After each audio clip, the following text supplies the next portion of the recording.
Em yêu, tất cả chỉ còn là quá khứ, một quá khứ không thể nào quên. Hãy cố gắng quên anh đi.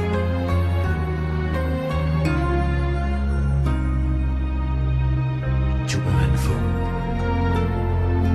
Sau khi anh đi em đã không ôm lấy anh ngây người. Vì sao đôi chân em cứ đứng nhìn anh xa mãi xa. Vì sao hôm nay em không thể cười như lúc anh đây này. Vì sao khi xưa em đã nói không cần ai. Đã rất lâu không có anh nơi này, hàng cây vẫn đứng chờ anh. Đã rất lâu chẳng nghe được tiếng anh nói yêu em như lúc gần em. Nhắm mắt cho ký ức xưa quay về, về bên nỗi nhớ lặng thầm. Nhớ mỗi khi gần nhẹ ôm lấy anh, hôn thật khẽ lúc anh nhìn em. Vì sao khi anh đi em đã không ôm lấy anh ngây ngây. Vì sao đôi chân em cứ đứng nhìn anh xa mãi xa. Vì sao hôm nay em không thể cười như lúc anh đây này. Vì sao khi xưa em đã nói không cần ai. Quá khứ cứ mang theo một tình yêu rất buồn, một tình yêu của ngày hôm qua, một tình yêu giờ đang quá xa. Quá khứ hãy lắng sâu để tình anh được bình yên nhé. Ở nơi xa chúc em hạnh phúc. Tất cả đã qua, tất cả cũng đã phải dần trôi xa. Tất cả đã chỉ còn là những gì phải thật vội vã. Và cứ thế mỗi đêm con tim trong anh cứ nhắc đến tên em. Biết bao nhiêu là ký ức khi sẽ cho nó nhớ việc ta làm nhiều thêm. Buông tay anh ra, buông tay em ra, buông tay nhau ra, đôi ta chỉ xa chỉ một phút để quá khứ dậy xa. Ký ức dậy vào trong ta sau bao nhiêu tháng ngày dài trong tim ta rất cố gắng vượt qua mong em sẽ luôn được hạnh phúc bên một tình yêu mới thiết tha. Nhắm mắt cho ký ức xưa quay về, về bên nỗi nhớ lặng câm. Nhớ mỗi khi gần anh nhẹ ôm lấy anh, hôn thật khẽ lúc anh nhìn em. Vì sao khi anh đi em đã không ôm lấy anh ngây ngây. Vì sao đôi chân em cứ đứng nhìn anh xa mãi xa. Vì sao hôm nay em không thể cười như lúc anh ngây ngây. Vì sao khi xưa em đã nói không cần ai. Vì sao khi anh đi em đã không dám yêu.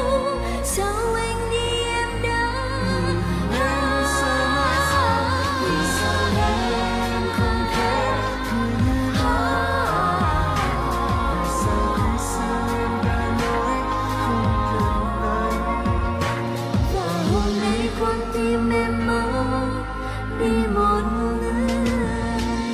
Tất cả đã qua, Tất cả cũng đã phải dần trôi xa. Tất cả đã chỉ còn là những gì phải thật vội vã. Và cứ thế mỗi đêm con tim trong anh cứ nhắc thầm tên em. Biết bao nhiêu là ký ức khi sẽ cho nó nhớ khi ta lần nhiều thêm. Buông tay anh ra, buông tay em ra, buông tay nhau ra, đôi ta chỉ xa chỉ một phút để quá khứ dậy sao. Ký ức dậy vào trong ta sau bao nhiêu tháng ngày dài trong tim ta rất cố gắng vượt qua mong em sẽ luôn được hạnh phúc bên một tình yêu mới thiết tha. It's the end. It's time to say goodbye. Please forgive me. Wish you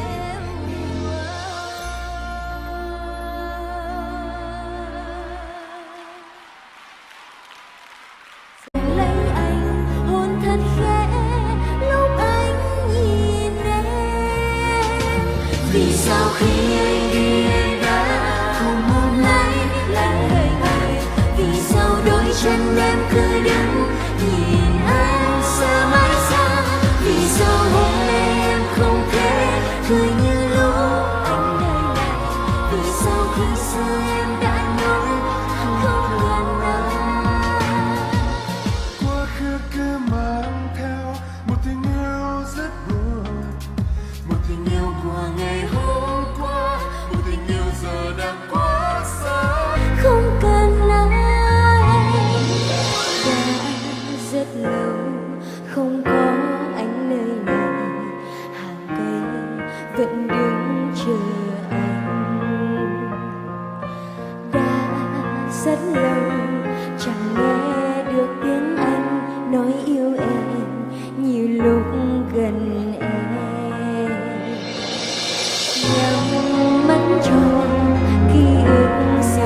cố gắng quên anh đi.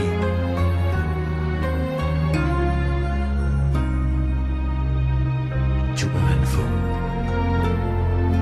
Sau khi anh đi em đã không ôm lấy anh hay người.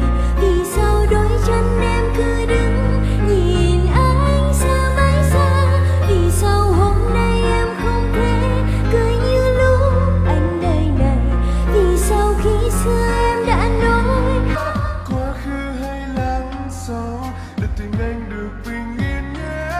Ở nơi xa chúc em hạnh phúc. Tất cả đã qua, tất cả cũng đã phải dần trôi xa. Tất cả đã chỉ còn là những gì vẫn thật vội vã. Và cứ thế mỗi đêm con tim trong anh cứ nhắc khăn tên em. Biết bao nhiêu là ký ức khi sẽ cho nó nhớ việc ta làm nhiều thêm. Buông tay anh ra, buông tay em ra, buông tay nhau ra, đôi ta chia xa. Chỉ một phút để quá khứ dậy xa, ký ức dậy vào trong ta. Sau bao nhiêu tháng ngày dài trong tim ta dần cố gắng vượt qua màu em sẽ luôn được hạnh phúc bên một tình yêu mới thiết tha. em mắt tròn ký ức xưa quay về về bên nỗi nhớ lặng câm. Nhớ mỗi khi gần anh nhẹ ôm lấy anh, hôn thật khẽ lúc anh nhìn em. Vì sao khi anh đi